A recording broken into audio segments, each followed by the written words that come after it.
বিপিডিসি কেন্দ্রের 15 তলা দলের জিপিসি সকাল না হতেই দেখা যায় শত গোলাপ শোভা পাচ্ছে কমলা সুন্দরী ফুলের খোপার কাছে। জনগণের প্রশ্ন, কিভাবে পেলেন তিনি এই গোলাপ? ফিঙ্গারপ্রিন্ট এক্সপার্ট আমাদেরকে জানিয়েছেন গোলাপের ডিএনএ পরীক্ষা করে তবেই প্রকৃত অপরাধীকে শনাক্ত করা সম্ভব। স্বাস্থ্য বার্তায় বলা হয়েছে ডাইনিংয়ে সকালে নাস্তা খেতে গিয়ে সিঙ্গারা বিস্ফোরণে এক প্রশিক্ষণার্থী আটকে তার দৌড়ে চলে যায়। তার চিকিৎসার জন্য দ্রুত সাভারের পশু চিকিৎসা কেন্দ্রের বার্ন ইউনিটে ভর্তি করা হয়েছে।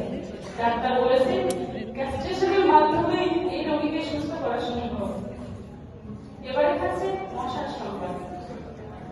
কেন্দ্রের ভিতরে এবং বাহিরে রয়েছে প্রযুক্ত লক্ষ নিযুত কোটি মশা। মশার চুম্বনে পাগল প্রায় কেন্দ্রের ৭৬তম বুনিয়াদী প্রশিক্ষণার্থীরা। মশাগুলো প্রকৃতপক্ষে জাহান্নাম থেকে আসা অতিথি মশা। কথায় বলে অতিথি না যায়, তাই রক্ত পূজায় মশাকে মানুষ সৃষ্টি করতে নারাজ প্রশিক্ষণার্থীরা। একই ঘটনায় কর্তৃপক্ষের সাথে কথা বলার চেষ্টা করেছেন আমাদের প্রতিনিধি নিখিল চৌধুরী। তিনি বলেছেন এ ব্যাপারে মুক্তি করতে নারাজ সংশ্লিষ্ট অথরিটি, তবে নাম প্রকাশ না করার সাথে একজন কর্মকর্তা বলেন, dear reporter, keep silent, you are not allowed to do any complain about mosquito. এবারে চলে যাচ্ছি হচ্ছে সরকারের কাছে। আমি প্রশাসনকে আপনাদের সাথে আছি। অপরদিকে তীব্র বুকের ব্যথা যন্ত্রণায় ভুগছে বিপিএস।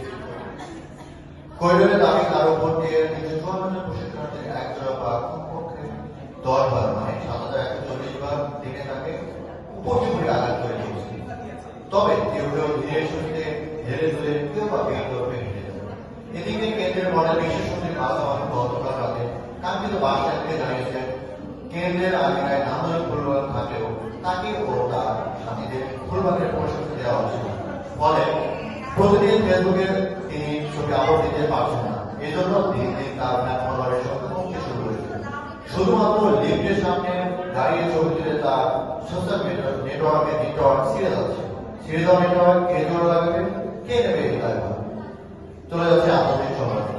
আন্তর্জাতিক গণমাধ্যম রয়টার্সের অনুসন্ধানে জানা গেছে উত্তর কোরিয়ার প্রেসিডেন্ট কিম জং উন বিনা উস্কানিতে বিপিএপিসির করিডরকে লক্ষ্য করে কোপা বাহিনীর নামক দুর্বাংলার ব্যালিস্টিক ক্ষেপণাস্ত্র হামলা চালানোর হুমকি প্রদান করেছে।